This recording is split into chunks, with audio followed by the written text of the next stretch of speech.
അസ്സലാമു അലൈക്കും വറഹ്മത്തുള്ളാഹി തആല വബറകാതുഹു. ബിസ്മില്ലാഹി വൽഹംദുലില്ലാഹി വസ്സലാത്തു വസ്സലാമു അലാ അഷ്റഫിൽ മുർസലീൻ വഅലാ ആലിഹി വസഹ്ബിഹി അജ്മഈൻ. കഴിഞ്ഞ കുറച്ച് ദിവസങ്ങൾക്ക് മുമ്പ് പഠനാവശ്യങ്ങൾക്ക് വേണ്ടി ഗൂഗിളിൽ തിരയുന്ന സമയത്ത് നിർമ്മിത ബുദ്ധിയുമായി ബന്ധപ്പെട്ട ഒരാവശ്യത്തിന് സെർച്ച് ചെയ്തപ്പോൾ കിട്ടിയ കുറച്ച് വിവരങ്ങൾ വല്ലാതെ ചിന്തിപ്പിച്ചിട്ടുണ്ട്. അതിൽ പ്രധാനപ്പെട്ട ഒന്ന്, വെസ്റ്റേൺ കൺട്രീസിൽ പല കോടതികളിലും അഭിഭാഷകരായി അല്ലെങ്കിൽ അഡ്വക്കേറ്റുമാരായി ഹ്യൂമനോയിഡ് റോബോട്ടുകൾ വന്നു തുടങ്ങി എന്നുള്ളതാണ്.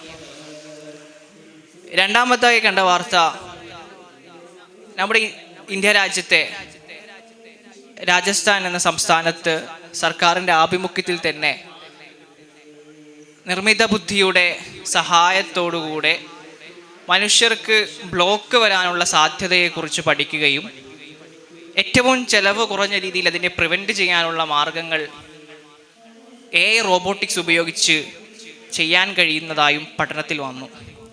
ദുബായിലെ യൂണിവേഴ്സിറ്റികളിൽ, പ്രൈമറി സ്കൂളുകളിൽ പോലും റോബോട്ട് ടീച്ചർമാർ ക്ലാസ് എടുത്ത് തുടങ്ങി.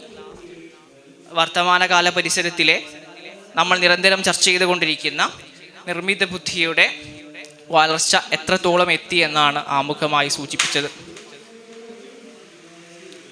ഇങ്ങനെ തുടങ്ങി നമ്മുടെ വിദ്യാഭ്യാസത്തിൽ, നമ്മുടെ ദൈനംദിന ജീവിതത്തിൻ്റെ തുടക്കം മുതൽ അവസാനം വരെ, നമ്മുടെ തൊഴിലിടങ്ങളിൽ, നമ്മുടെ വിനോദങ്ങളിൽ, നമ്മുടെ യാത്രകളിൽ, എല്ലാ ഇടങ്ങളിലും നമുക്കൊരു സഹായമായി നിർമ്മിത ബുദ്ധി മാറിക്കഴിഞ്ഞു.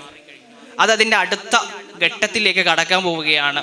ഇത്രകാലം നമ്മൾ ജനറേറ്റീവ് AI ഉപയോഗിച്ച് നമുക്കിനി ഏജൻറ്റിക് AI വരാൻ പോവുകയാണ്. നമ്മുടെ തൊഴിലിനെ തന്നെ, നമ്മൾ ചെയ്യുന്ന കാര്യങ്ങൾ തന്നെ റിപ്ലേസ് ചെയ്യപ്പെടുന്ന ഒരു അവസ്ഥയിലേക്ക് മാറും. നമ്മൾ ഏറ്റവും കൂടുതൽ അതിനുപയോഗിക്കാനും ഒടുവിൽ നമ്മളുടെ കഴിവുകളെ, നമ്മുടെ ക്രിയാത്മകതയെ, നമ്മുടെ തൊഴിലവസരങ്ങളൊക്കെയും ഇല്ലാതാക്കാൻ കൂടി ഉള്ള പാകത്തിലേക്ക് അതിൻ്റെ മാറ്റങ്ങൾ പോവുകയാണ്. വിഷയത്തിലേക്ക് വരാം. ഇൻസ്റ്റഗ്രാമും ട്വിറ്ററും ഫേസ്ബുക്കും ഒക്കെയും അൽഗോരിതങ്ങളുടെ കെട്ടുപിണഞ്ഞ് കിടക്കുന്നതിൻ്റെ ഉള്ളിൽ പെട്ടുപോയ ഒരു യുവതയാണല്ലോ നമ്മൾ. എന്താണ് അൽഗോരിതം തരുന്നത്? അതുമാത്രം ഭക്ഷിച്ച് സമയം കൊള്ളുന്ന നമ്മൾ. നിർമ്മിത ബുദ്ധിയുടെ ഉള്ളിലും അൽഗോരിതമുണ്ട്. ആ പേരിൽ തന്നെയുണ്ട്, ആ ബുദ്ധി നിർമ്മിക്കപ്പെട്ടതാണ്. ഇന്നുവരെ ചരിത്രത്തിൽ രേഖപ്പെടുത്തിയിട്ടുള്ള രേഖകൾ, ഇന്നേ വരെ അപ്ലോഡഡ് ആയിട്ടുള്ള ഡാറ്റകൾ, വിവരങ്ങൾ, പഠനങ്ങൾ ഒക്കെ മാത്രമാണ് നിർമ്മിത ബുദ്ധിയുടെ ഇപ്പോഴുമുള്ള സോഴ്സ് എന്ന് പറയുന്നത്. അവിടെ പ്രശ്നങ്ങളുണ്ട്. ആ പ്രശ്നങ്ങൾ മുൻവിധിയുടേതാണ്. സമൂഹം, നമ്മുടെ ലോകം എങ്ങനെയാണ് ആളുകളെ മുൻവിധിയോടെ കണ്ടിരുന്നത്, അതേ കണ്ണിലൂടെ തന്നെ നിർമ്മിത ബുദ്ധിയും കാണാൻ തുടങ്ങിയിരിക്കുന്നു. പാർശ്വവൽക്കരിക്കപ്പെട്ട, അരികുവൽക്കരിക്കപ്പെട്ട മനുഷ്യർ നിർമ്മിത ബുദ്ധിയുടെ കണ്ണിലും അങ്ങനെ തന്നെയാണ്. ഈ അടുത്താണ് ഒരു ആപ്പുമായി ബന്ധപ്പെട്ടൊരു പ്രശ്നം വരുന്നത്. അതിൽ കറുത്ത വർഗ്ഗക്കാരായ ആളുകൾ സ്കാൻ ചെയ്യുമ്പോൾ അത് റിജക്റ്റ് ചെയ്യപ്പെടുകയാണ്.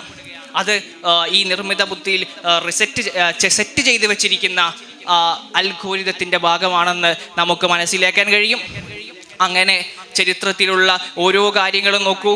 അത് മതങ്ങളെ ഒഴിവാക്കിയ, അല്ലെങ്കിൽ മതങ്ങളുമായി ബന്ധപ്പെട്ട യുദ്ധങ്ങൾ, ചരിത്രങ്ങൾ എങ്ങനെയാണോ നിർമ്മിതമായി രൂപപ്പെടുത്തിയ ചരിത്രങ്ങൾ ഉണ്ടാക്കിയത്, സ്വാതന്ത്ര്യ സമരങ്ങളുമായി ബന്ധപ്പെട്ടിട്ട് എങ്ങനെയാണോ ചരിത്രങ്ങൾ വളച്ചൊടിക്കപ്പെട്ടത്, ലോകയുദ്ധങ്ങളുമായി ബന്ധപ്പെട്ട് എങ്ങനെയാണ് പൊള്ളയായ ആശയങ്ങൾ ഉണ്ടായി അത് രേഖപ്പെടുത്തുകയും അത് ശരിയെന്ന വിധം പ്രചരിക്കുകയും ചെയ്തത്, അതേ മാനസികാവസ്ഥയാണ്, അല്ലെങ്കിൽ അതേ ഡാറ്റയാണ്, അതേ സോഴ്സാണ് നിർമ്മിത ബുദ്ധിയും ഉപയോഗിക്കുന്നത്.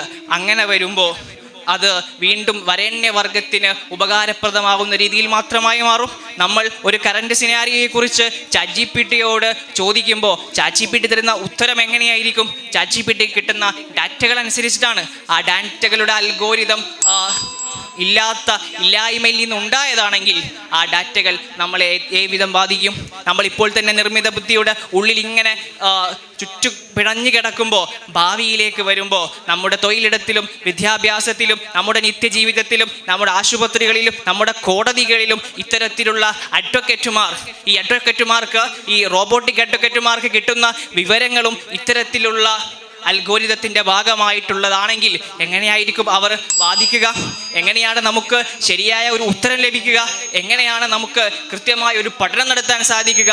ഇതൊക്കെ വെച്ച് നോക്കുമ്പോൾ എനിക്ക് ഒരു പറയാനുള്ള കാര്യമെന്ന് പറയുന്നത്, ഈ അൽഗോരിത പ്രശ്നം അല്ലെങ്കിൽ ഈ വളച്ചൊടിക്കൽ, ഈ ബയാസ് ഇല്ലാതാക്കണമെങ്കിൽ ഭരണകൂടത്തിൻ്റെ കൃത്യമായ ഇടപെടലുകൾ ഇതിൽ ഉണ്ടായിരിക്കണം. അല്ലെങ്കിൽ വരാൻ പോകുന്നത് നമ്മൾ ചരിത്രത്തിൽ കണ്ടതിനേക്കാൾ ഭയാനകമായ പാർശ്വവൽക്കരണമായിരിക്കുമെന്ന് മാത്രം പറഞ്ഞ് നിർത്തുന്നു.